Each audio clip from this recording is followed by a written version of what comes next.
welcome you all to the webinar jointly organized with Yuva Advocacy Forum on the topic of politics of crisis management. Something, feel free to just type it out into the chat box and I'll try to be a little more clear.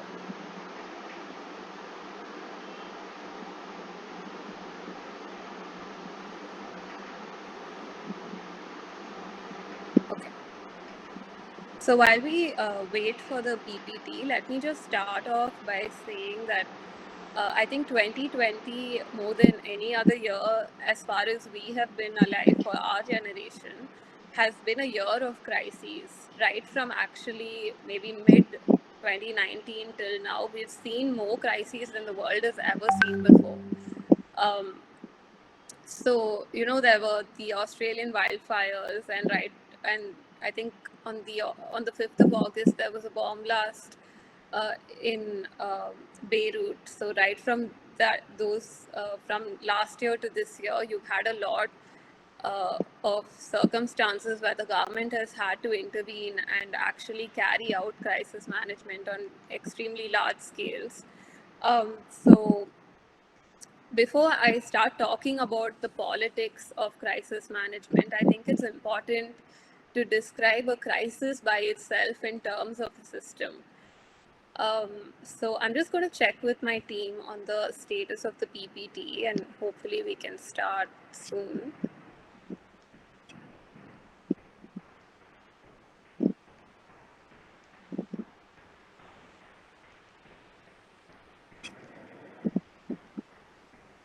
I think we're having some technical difficulties, so I think we should be able to start in about a minute.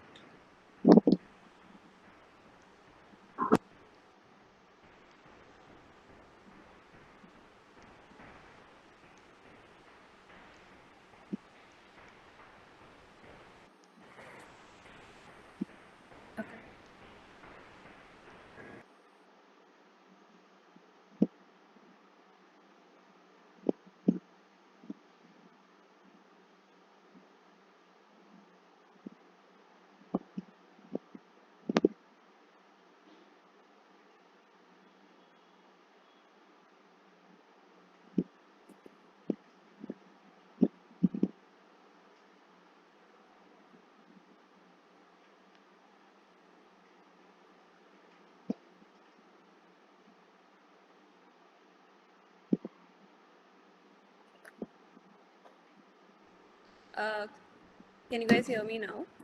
Yes, ma'am, we can hear you now. So a crisis is basically described as an upending of any system. It should be threatening the core values of your life. And these systems can be anything right from the healthcare system to maybe the transportation system, or even your education system, your electricity, anything like that. So a crisis actually has three core aspects to it, which is threat, urgency, and uncertainty. Okay. So by threat, what I mean is a threat to the core value systems in your life, something that threatens your day-to-day living. You can't wake up and do what you were doing yesterday today. That's what a threat really means. The best way to an example of this is probably the Australian wildfires, which started early last year and ended only in um, March of this year. It actually led to about 18 million hectares of land being burnt, 6,000 homes being lost, more than 20 lives were lost, and over 1 billion animals were killed. And Australia, if all of you know, is a place that thrives on its wildlife. They have wildlife tourism. It's one of the most attractive things about Australia. And other than endangering their daily way of life by air pollution actually extended to other countries. That's how bad it was. It also kind of disrupted their way of living, even as a community and as a society. So you couldn't really go about living your life as you were living maybe before this threat. And that's what I mean by a threat. The second aspect of a crisis is uncertainty. I think human beings are resilient. We are all resilient beings. But I think facing uncertainty by itself is something that we are not really good at. you yourselves might have experienced this in your life, where maybe you were deciding where to go to college or what you were going to do in the future. And while you can make those decisions, it's not really in your hands as to what the future is going to look like. So, an example of this you can look closer to home is maybe the Indian emergency of 1975, when Mrs. Indira Gandhi declared emergency in our country. I mean, a lot of you would not have been there at that time, but if you ask your parents or like older relatives, they'll probably tell you about how uncertain the future looked. So the emergency at the time was called for three reasons. One is that they thought that external threats were threatening our democracy. They thought economy was really bad and poor people needed upliftment. And they also thought that the basis of India was at threat because of internal struggles as well. And Mrs. Gandhi was also a little insecure about her position of power, and there are a lot of dynamics that go into it. But if we really dwell into that, that will be a whole other webinar by itself.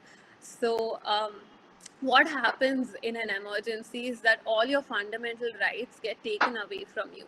So, your freedom of speech and expression, freedom of movement, all of that stands suspended.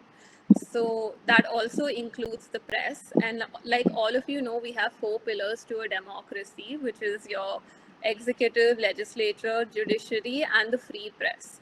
So if you really think of democracy as a block and you have these four pillars standing here and one gets taken away, then it becomes really unstable.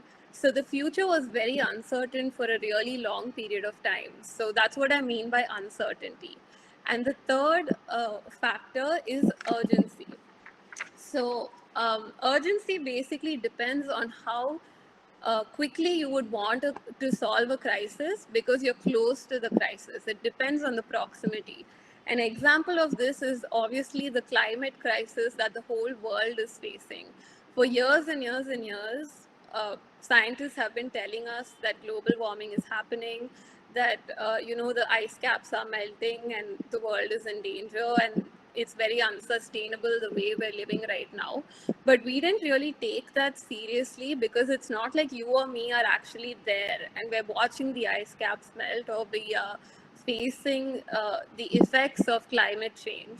But I think as time goes on, and more recently with the number of natural disasters that have been occurring, the lives lost, the infrastructure lost, people are really starting to wake up to the fact that, okay, maybe the way we are living is not sustainable. And we are much closer to this crisis than we thought before. So that's what I mean by uncertainty. So when an event has all these three elements, you can term it as a crisis, right? So why I explained a crisis by way of system is because politics and governance by itself are systems. Politics is a system which uses governance as a tool. And one of its most important tools is crisis management. If you really think about it, governments on a daily basis go about solving crises. It's one of their main jobs. It's why we elect them into power in the first place.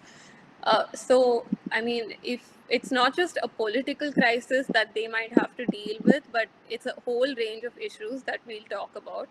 So, whenever there is a crisis, including the current coronavirus crisis, we look towards our governments to help us um, kind of fight it, to help us move past it and return to normalcy, right? So it's not an easy job because what they have to do is reduce the depth of the crisis by itself. So going forward, what I'm going to do is explain a few different types of crises that governments might have to handle. And while doing this, I'm hoping that you understand the actual depth of the work that the government has to do when it comes to crisis management. So we'll start with the most basic one, which is a political crisis. Okay, a political crisis can be of many types. The first thing that you would probably think of is war. A war is a conflict between one or more countries. And in today's globalized world, it always never sticks to two countries, especially when you have especially when you are having nuclear capabilities, which can actually cause damage and destruction on scales you would have never seen. So any conflict between two or more countries almost eventually escalates. For example, even a couple of months back when India and China had the border dispute, you saw that you would have seen that Trump had tweeted that he would be more than happy to mediate between the two countries. So nobody really wants countries to go into war, but it does happen. A very uh, you know, uh, big example that jumps at me when you talk about war as a crisis is probably the Syrian crisis. So, if for those of you who don't know, the Syrian crisis actually started as the Arab Spring in 2011, when a lot of Arab countries started fighting for democracy. It started in Tunisia, actually, where a cart vendor was actually really upset about the corruption in his country. He was really frustrated when his cart was taken away from him. And so he went in front of a government building, and to protest corruption and things like that, he set himself on fire. And this kind of led to a seed where a lot of Arab countries like Egypt, Libya, Yemen, and Syria, Bahrain, all of them started fighting for democratic leadership in their own countries. And what happened in Syria actually was so bad that a lot of other countries got involved, like the US, Russia, Iran. All of them had the vested interest of oil. But this crisis has actually led to hundreds of millions of people being displaced, killed, and has led to like a refugee crisis of unforeseen amounts. And I think it's been termed the worst humanitarian crisis of our generation. So, a war is something, again, that is in the control of the governments, right? So they need to kind of see how they can minimize that damage. The second kind of political crisis are border issues, like what happened with China and what is currently still happening with China right now. We also have border issues with our other neighbors like Pakistan and Nepal, and all of this has a lot of history to it, which I won't talk about. But these also can disrupt livelihoods in the places that are there at the time, or in which are proximate to those areas of conflict. And the third one is leadership. So whenever there's a leadership crisis, then people are a little perturbed by it because you don't really know what the um, future is going to look like again. An example of a leadership crisis could be when Mr. MGR passed away in the 80s, and there was a struggle for power between his wife and Mrs. Jayalalitha, who eventually prevailed. And also, when she passed away a few years ago, there was a lot of internal turmoil between the party as to who is going to take on that leadership role. So when this happens, there's again a lot of uncertainty and urgency to solve it, because when you don't have leadership, then you essentially don't have anybody guiding you or the government, right? So these are some kinds of political crises. So the next type of crisis I'm going to talk to you about is an economic crisis. And by economic crisis, I don't mean like something that an institution has, or like a business crisis or something. I mean, a crisis that affects the entire economy. We've seen it across the world. India by itself in the 90s had a huge deficit problem, because of which they opened up our economies and allowed foreign direct investment. After World War I, Germany had a huge economic crisis. You could famously see people, pushing wheelbarrows full of money to buy a loaf of bread. So what I'm trying to say is, when there's an economic crisis, regardless of your social standing or your um, place in life or anything, it will affect you, because an economic crisis will cause large-scale unemployment. It will cause inflation. It could cause a wider wealth gap, which we already have in India. So this is when you look towards the government to come up with economic packages and relief systems to really help guide us out of it. The third thing I'm going to talk to you about are man-made and natural disasters. So a man-made disaster is basically caused due to negligence. You have seen it time and time again, Even during this lockdown period, there was a crisis in Vizag when a factory leaked its hazardous gases, and more than 1,000 people have been affected by it.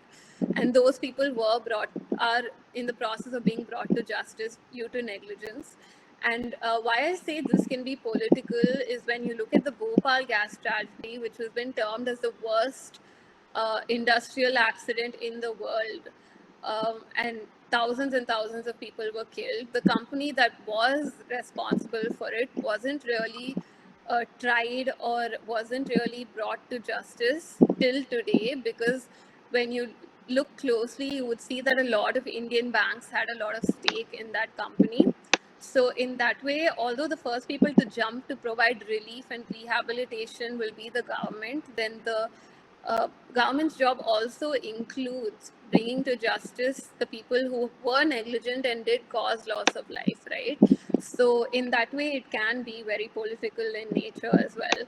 Even recently, the bomb blast in Beirut that happened was caused because of negligence, and the government is currently trying to ascertain whether it was negligence or an external factor. But if it was, then they would also be entrusted with the responsibility of bringing those negligent to justice. Next slide, please. The next type of, like before I talk about environmental crisis, I'll also talk to you a bit about the natural disasters, which obviously the government cannot predict or perceive, and even if it does predict it, then the job is not easy. Now we had the Amphan cyclones recently, and you had to evacuate about 4 million people with social distancing measures and things like that. And though the government did a good job, the cyclone still caused trillions of rupees in damage to infrastructure and wildlife. With the South Indian floods that happened and displaced more than 1 million people, you again saw the government jump into doing relief measures, and you also saw a lot of NGO actors come into play. So when a natural disaster happens, it's again the job of the government to ensure relief, rehabilitation, and make sure that life goes back to normal for everyone who was affected. Next slide, please. So the fourth type of crisis is the environmental crisis. And with environmental crisis, I say it's political on a world stage because government leaders have the responsibility to really reduce carbon emissions, to make sure that sustainable living happens, to reduce industrialization. All of these decisions can be taken only by the government, not by us, because it has to be in the policies of a country to live in a certain way. So the issue with environmental crisis is there's always a trade-off between development and protecting the environment, right? If you look at India, almost 600 million people live in ecological hotspots. So places like Bombay and Kerala and even Tamil Nadu to an extent will always, as the environment deteriorates, the amount of flooding and things like that we face will increase. And places like Rajasthan and things like that will have a lot of drought and issues pertaining to those things because the climate over there is like that. But you also have to think about the fact that India has a very high unemployment level, and one of the best ways to bring about employment is through industrialization. But we can't industrialize on a mad scale because then it's unsustainable for the environment. So this is a call that government leaders have to take, and they have to balance it out. So those are basically some types of crises. I'm not saying these are the only ones, but these were the ones that I could think of that governments significantly play a part in. So now we'll move on to the COVID-19 crisis. And obviously, we all know what this crisis is. And, it was first identified in China in December 2019, and it was declared a pandemic in March by the WHO. And what a pandemic is, like all of you would have heard of the term epidemic, which basically means that a disease was has not crossed a certain region, and a pandemic is something that has transgressed like boundaries and country boundaries and has spread across the world. So as of right now, India has, the world has 19.3 million cases, with India having 2.3 million cases, and Tamil Nadu has 285,000, and this number is only rising.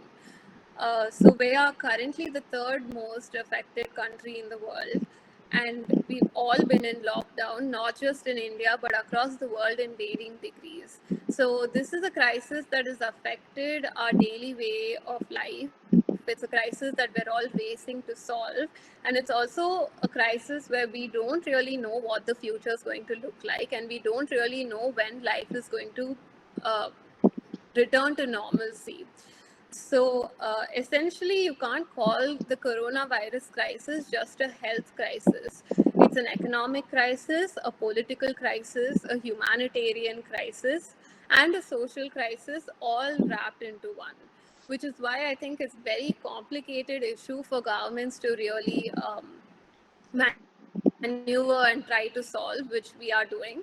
So the rest of the talk, I'm just going to stick to what India has been doing with regards to the coronavirus crisis, because if we keep it to all countries, it might get very confusing. So I'm just going to talk to you in the Indian context. So I recently read a book called The Politics of Crisis Management, and in theory, that book said there are 5 tasks that a government has to do in order to solve a crisis.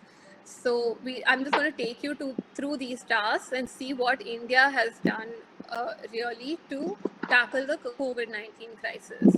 The first thing that governments have to do is sense making. Okay, so sense making basically means understanding a crisis and making sense of what is happening and predicting a crisis. Predicting a crisis is very hard because, number one, no governments around the world accommodate resources to predict a crisis. Governments are reactive; they are not proactive in most cases. Okay, and also we have a false sense of security, like this could never happen to us. I don't think in our lifetime we would have ever thought that we would spend half of a year in lockdown in our homes and fighting a pandemic on this scale. Nobody would have ever even imagined it. So sense making really not just means predicting a crisis, but also anticipating how the crisis is going to unfold. With regards to India, we called for a complete lockdown on March 22nd of 2020, and there has been a lot of criticism of this lockdown, and rightly so. But when you talk about was that the right call, was doing a complete lockdown a right call, then I would say yes, because we have 1.3 billion people in our country with very little health resources in comparison, right? So while critics are saying that this lockdown did not flatten the COVID-19 curve, I would say that it did slow it down, because a lot of countries with much better health infrastructure, like Sweden and things like that, tried herd immunity, and they themselves couldn't handle the number of cases that came in. And I think Sweden has the best health infrastructure in the world. So I don't think at the time we would have been prepared. So at least in this lockdown, we could have slightly been a bit more prepared to what it was going to look like, or when the virus was going to peak. The second thing that governments have to do is obviously decision making and coordination. And this is a very, very important step, even though it's the most obvious step. And coordination here basically means implementation of these decisions. So you have seen, I think, through the years, many, many times where governments have been put in positions where they have had to make extremely crucial decisions which could determine life or death for those involved, right? For example, 2611, the government had to take quick, fast, efficient calls to quell that threat. Or maybe during 2005, when there were bomb blasts in London, which left about 50 people dead and almost 700 people injured, the government had to decide whether they could open up public transport to help with relief measures, or they need to keep it closed, because what if there were more bombs or more suicide bombers that were involved? So these are the kinds of decisions that the government has to make. And the most important thing that they have to think about while making these decisions is to consider every single stakeholder involved. So while the lockdown was a good decision, if you ask me whether the government has considered every stakeholder involved in the situation and then taken a decision, I would say no. Because you have a number of people, millions of people, who have been affected negatively by this lockdown and have been left worse off than before. For example, the migrant workers, when you have millions of people trying to walk to their homes, overnight lost their jobs, they had to go back home and dying on the way to their homes. It led to a huge humanitarian crisis. It's been criticized across the world. So I don't think those stakeholders were really thought of. Another group of stakeholders is our daily wage workers and domestic laborers who are again out of a job. Most of the time, they're the single wage earners for their family, and they don't really have anything to fall back on because they don't have the concept of savings. Small businesses were affected because you didn't really have the time to plan your finances or a way forward, or like stop your operations halfway. A lot of people have been unemployed. Um, the healthcare sector was very under prepared. We didn't have the PPE kits. We didn't have tools for doctors even. For example, I read an article where 100 students or 100 more medicals were diagnosed with COVID because of a lack of, PPE kits. Another group that I think people don't really think about are women and children, because since the lockdown, there's been a spike in the number of domestic abuse cases. So, can you really imagine being in lockdown with your abuser as such? Because you have no way to go anywhere, right? And a lot of experts said that they spoke to some women who had said that if they had more time, they would have found a safer space to go during this lockdown. So I think these are some of the stakeholders that the government didn't really think about when announcing it. The third thing that governments have to do is meaning making, which means helping people understand that this is the situation, this is why these rules have been put into place, and this is actually the implication of this crisis. So when you can do that is when people will really adhere to your policies to solve the crisis, and also to maintain a sense of calm and security that, okay, the government is doing something to help us get out of this. With the COVID-19 crisis, I think they have been doing a great job at helping people to understand what the crisis means, what a pandemic means, why certain things have been put into place to quell this pandemic. Um, Although they have been criticized lately because news of like false numbers or uncertainty with their decision making and things like that have been come into question. I think even the Tamil Nadu government was criticized before the July lockdown because they had explicitly said that there would be no lockdown, and then they announced another lockdown. So things like that really put uh, people in a position where they feel anxious because they don't really know what is happening. They feel like they don't have a clear picture. And I think also as a South Indian, what I felt was when the PM does talk to us, it is in Hindi, and a lot of states don't have Hindi as their mother tongue. So I think in that way, a lot of it, when it gets translated, the messaging gets lost in translation. So I think this is where state governments have done a really good job in making sure that the people in the state or in the locality have really been understanding what is going on. The fourth thing that governments have to do is accounting, and I don't mean accounting in terms of finances or economy or anything like that. What you have to understand about this is no country, especially democracies, can be in a crisis mode forever. Like, we cannot afford to do that, really. Like, we can't just be in this crisis for the next 5 years and expect to come out of it okay. So even though it might not feel like it now, there will be a sense of normalcy that will come into play. So when that time comes, we are the ones who elect our government leaders into power. So they have to show to us that they have done everything in their power to make this situation easier on us and to solve it. And that's what I mean by accounting. With the COVID-19 crisis, India has done a lot in that regard. We have set up, you know, uh, the Atmanirbhar economic packages, which supposedly account for about 10% of our GDP. Although some experts are saying it's only 1% because a lot of it has been accounted for. But I think this package, without going into a lot of details, will be beneficial for migrant workers and farmers because they have been allocated a significant sum of money. So we have to see how the implementation happens. We also have the Arogya Setu app because we don't have adequate PPE and testing kits. I mean, not PPE, but like testing kits. So this is supposed to track the virus through surveillance rather than by testing, which people say will have the same effect. We've also set up camps for people who are currently displaced. We've also been taking a lot of strides on the international front, where I think in the WHO we are chairing a committee for the next 1 year.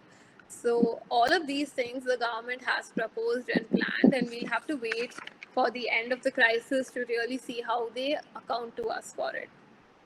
And the fifth and most important thing that governments have to do is learning. So we all have to learn from our failures, right? We need to learn from history, and this situation is nothing different from that. So I think a couple of areas where the government can learn and where people like us can also learn is that number one, our legislation like the Disaster Management Act is pretty outdated.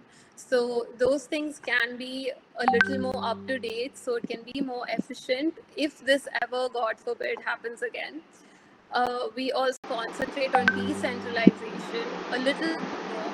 So local bodies have the authority to kind of solve these kinds of crises in their areas, because I think if they are given a lot more power, then they know the people in that locality and what will work for them and solutions that will work for them, because you can never have a solution in India that will fit every region and state of India. And thirdly, and I think the most obvious one, is our healthcare system. Our healthcare system is not up to international standards at all.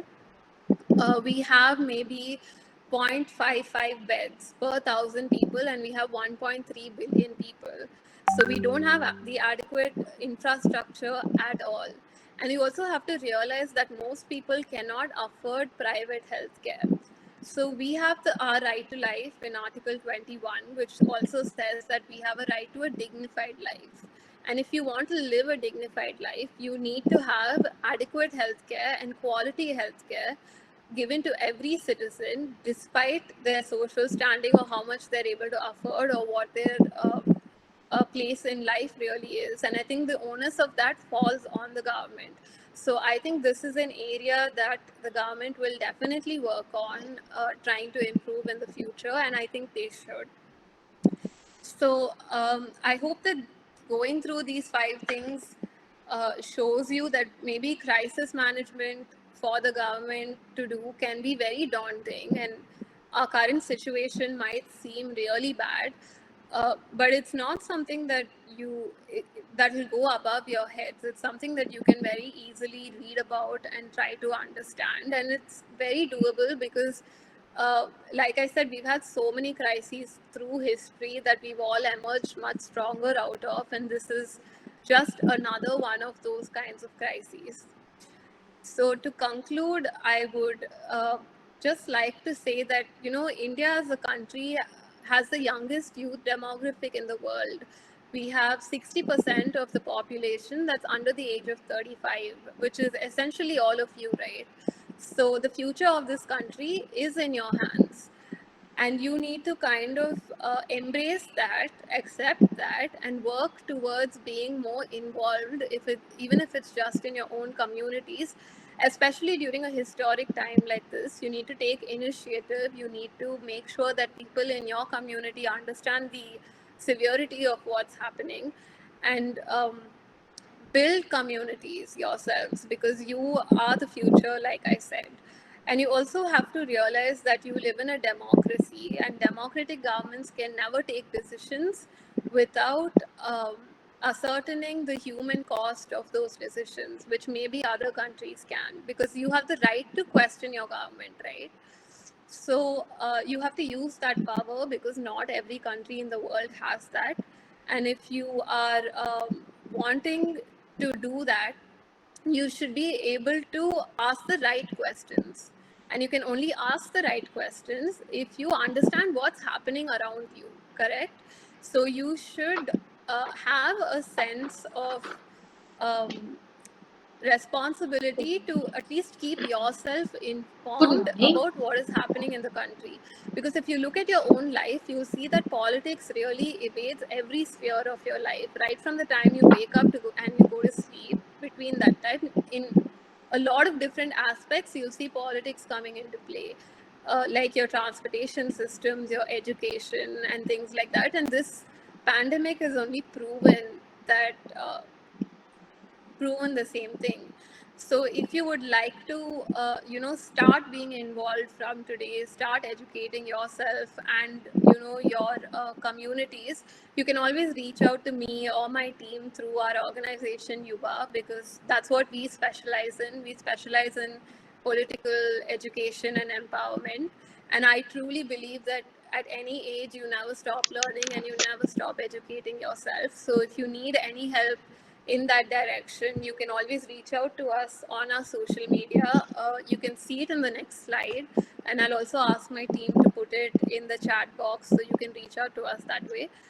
Before I close and start taking questions, thank you so much for giving me your time today and for listening to what I had to say. I really appreciate it. I hope all of you are at home and are staying safe during this time. If you have any questions, please feel free to ask them.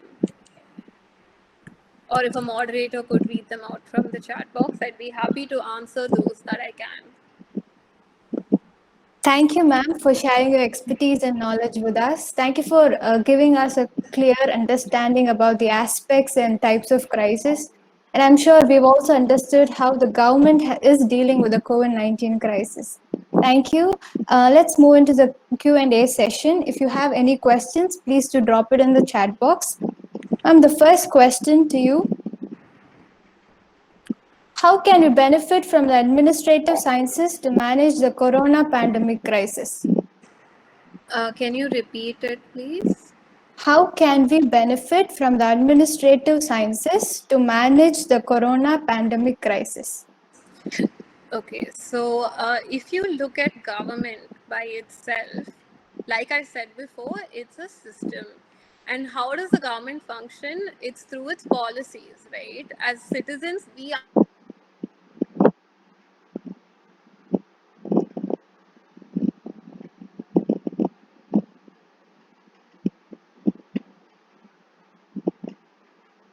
administration is you have to make that those policies are implemented.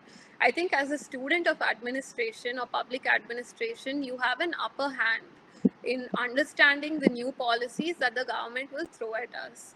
So you will be able to understand that a lot better than a regular maybe engineering student or an art student or like a layman. So I think it'll really help if you could break it down and spread awareness through that. And obviously that'll have play a huge part in how we as a community deal with this crisis. So I think it's very good that you are studying public administration, especially during this time. Thank you, ma'am. Next question. What is the right that is neglected to the public, and which group of people are denied the rights more often? With regards to the COVID-19 or in general? In general, ma'am. Okay, so I think this is a very deep question. It can be a whole webinar on its own. We actually do offer it. It's called Disadvantaged Communities and Laws That Help Them. So I think have to realize, like I said, India has such a huge population and so many different stakeholders, right? So you have a lot of minorities in this that feel like their rights have been infringed upon. I can't give you a clear um, maybe like a clear like say this is a group, these are the rights, or anything like that, because it's such a vast subject. But if you would like some reading, or if you would like more input into that, you can reach out to me and my team, and I can share resources with you, reading resources and things like that.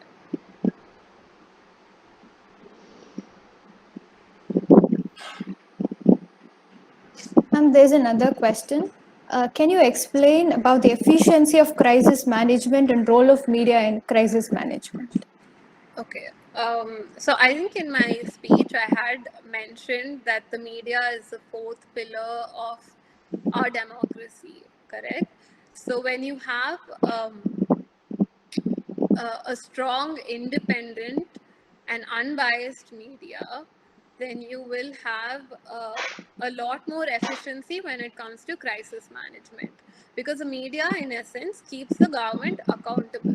So during this COVID-19 pandemic, if the media is reporting factual numbers, asking the right questions, making sure people know certain things that might have been missed in the mainstream media or things like that, um, then it can really be eye-opening to the layman and people who depend on news and newspapers and things like that for their information. So I think in that way, the media plays a very pivotal role in crisis management, because they are essentially the bridge between the people and the government.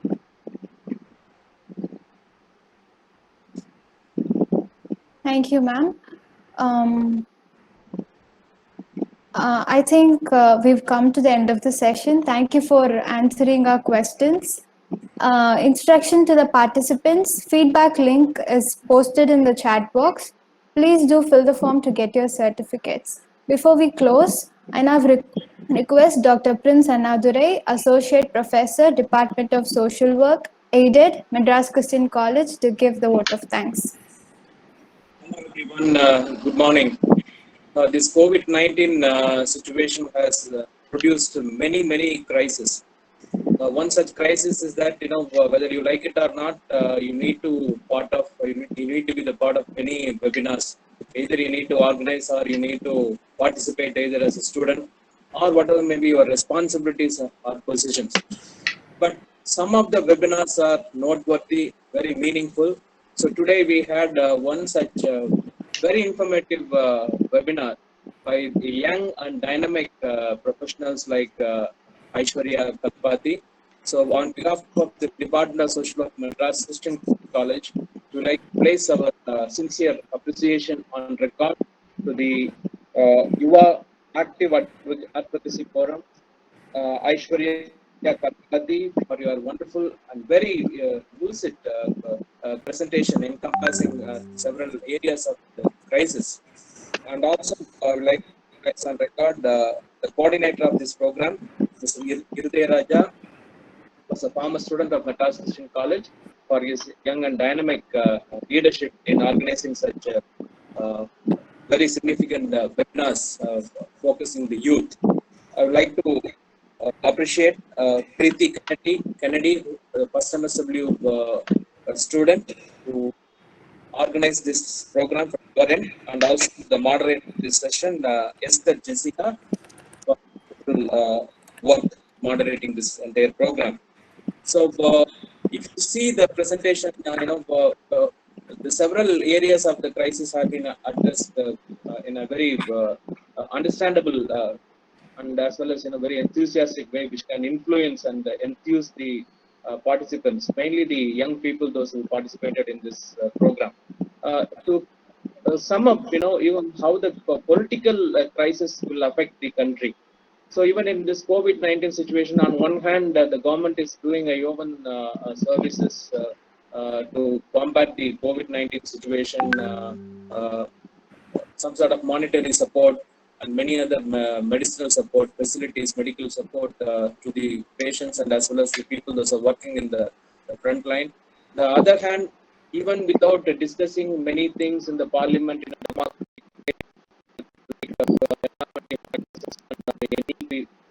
things are happening just like that. This also shows the crisis of the COVID-19, that is encompassing, that encapsulating the polity and as well as the leadership. We are not against the government. We are not against any leader, but we are, as a politically conscious person, that's the very purpose of Yuva.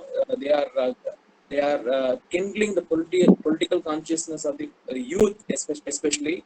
They're focusing that area. So we need to be aware of that. So as youth and as several institutions, how we need to address this political crisis. So what are our roles? So in that way, the way in which the resource person presented the various dimensions of the crisis. It's a multifaceted thing. The political crisis is a multifaceted thing.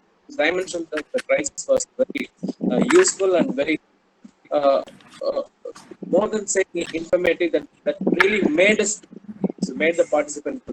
The participants, you have polarized ideas regarding the information that is being shared. That's fine. So we need to discuss, deliberate, and we need to disseminate the information at various levels. So the future of our country, not only our country, the world, is the young people like the presenter and as well as the many participants in this particular webinar. So that's the very reason, the Department of Social Work, our students are organizing webinars like this, involving Yuva Active Advocacy Forum, and they've been partnering with us in many occasions. Once again, on behalf of my department, my sincere appreciation and thanks to the young presenter Aishwarya, and as well as the coordinator Sri Raja, and all the team members behind this particular webinar. Thanks for being with us today. Hope to see you in a few other programs similar to this particular webinar. Thank you so much, and God bless. Have a great day. Thank you, sir. I once again remind the participants to fill the feedback form, which is posted in the chat box. E-certificates will be sent to the participants who submit the feedback forms in a week's time. Thank you all, and wish you all a happy Saturday.